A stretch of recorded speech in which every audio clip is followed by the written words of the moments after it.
அருமையானவர்களே, இந்த நாளிலும் அவனுடைய வார்த்தை நான் இடத்திலே கொண்டு வருகிறேன். யோவான் 15:5 வசனம் சொல்லுகிறது, நானே திராட்சை செடி, நீங்கள் கொடிகள்.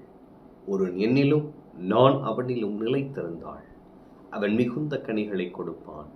என்னை அல்லாமல் உங்களால் ஒன்றும் செய்யக்கூடாது. இயேசு சொன்ன வார்த்தை, நானே திராட்சை செடி. முதல் வசனத்தில் சொல்றாரு, நானே மெய்யான திராட்சை செடி, நீங்கள் கொடிகள். பிதா திராட்சை தோட்டக்காரர். அப்ப நாம கொடிகளா இருக்கிறோம், இயேசு செடியா இருக்கிறார். இந்த செடியோடு நாம் இணைக்கப்பட்டிருப்போம் என்று சொன்னால் நாம் மிகுந்த கனிகளை கொடுப்போம். அப்ப இயேசுவோடு நமக்கு ஒரு நல்ல ஐக்கியம் இருக்கும் என்று சொன்னால், இயேசுவோடு நமக்கு ஒரு உறவு இருக்கும் என்று சொன்னால் நாம் மிகுந்த கனிகளை கொடுப்போம்.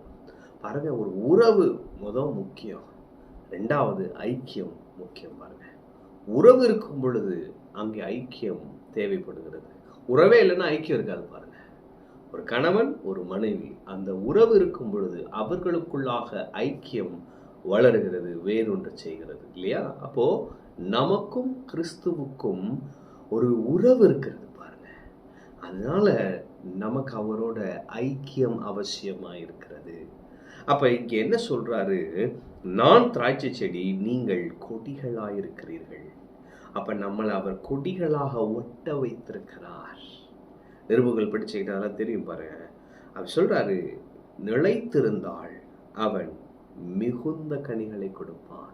அப்ப இயேசுவுக்குள்ளாக நீங்கள் நிலைத்திருக்கும் பொழுது மிகுந்த கனிகளை கொடுப்பீர்கள். பிரதர், நான் ரொம்ப சாட்சியா வாழ முடியலையே பிரதர், என்னால் பெரிய காரியங்கள்லாம் செய்ய முடியும் அப்படின்னா என்னன்னா, நீங்க கிறிஸ்துவுக்குள் நிலைத்திருக்கிறீர்களா கேள்விக்கு வருகிறது பாருங்க.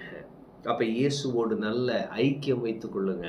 ஒவ்வொரு நாளும் இயேசுவோடு பேசுங்க, ஒவ்வொரு நாளும் இயேசுவோடு பழகுங்க, ஒவ்வொரு நாளும் இயேசு பேசுவதை கேளுங்க. இயேசுவும் நீங்களும் அந்த ஐக்கியத்தில் வளர வளர வளர பாருங்க, நீங்க அன்ஸ்டாப்பபிள் ஆயிடுவீங்க. நீங்கள் ஒரு பவர்ஃபுல் இன்ஃப்ளூயன்ஸாக மாறிடுவீங்க. இயேசு அப்படிதான் இருந்தார் பாருங்க. நானும் என் பிதாவும் ஒன்றாக இருக்கிறோம்னு சொன்னார். அவரை தடுக்க யாராலையுமே முடியல. சிலுவையில் அவ்வளோ அடி அடித்தாலும் அவர் பாருங்க உயிரோடு வந்து பேசிக்கிறாரு, இல்லை? அப்போ நம்ம இயேசுவுக்குள் நிலைத்திருக்கும் பொழுது மிகுந்த கனிகளை கொடுப்போம். அடுத்து இயேசுவோடு சொல்றாரு, என்னை அல்லாமல் உங்களால் ஒன்றும் செய்ய கூடாது. அப்ப இயேசு நமக்கு இருக்கிறார், இயேசு நமக்குள்ள இருக்கிறாரு, நம்ம இயேசுக்குள்ள இருக்கிறோம்னு இந்த சத்தியத்தை புரிந்து வாழும் பொழுது எதையும் செஞ்சிடலாம். ஆனா இயேசு இல்லாம நான் பார்த்துக்கிறேன் அப்படின்னு போனோம்னா ஒண்ணுமே செய்ய முடியாது. சிம்பிள், இல்லையா? அப்ப இன்னைக்கு இதை புரிஞ்சுக்கோங்க. அவர் திராட்சை செடி, நான் கொடி. நான் அவரோடு இணைக்கப்பட்டிருக்கிறேன். எனக்கும் அவருக்கும் ஒரு உறவு இருக்கிறது, உடன்படிக்கையின் உறவு இருக்கிறபடியால் எனக்கும் அவருக்கும் ஒரு ஐக்கியம் இருக்கிறது. அந்த ஐக்கியத்தை நான் வளர்த்து கொள்ள நான் அசாதாரணமானவனாய், யாராலும் தடுத்து நிறுத்த முடியாத ஒரு பெரிய செல்வாக்குள்ளவனாய் இந்த பூமியிலே அவருடைய நாமத்தின் மகிமைக்காக நிற்பேன்.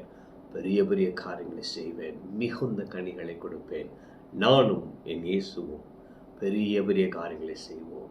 இயேசுவை சார்ந்து வாழ்கிறவன் நான், பெரிய காரியங்களை செய்கிறவன் நான். ஆமென். கர்த்தர் உங்களோடு இருக்கிறார். கர்த்தர் உங்களை ஆசீர்வதிப்பார்.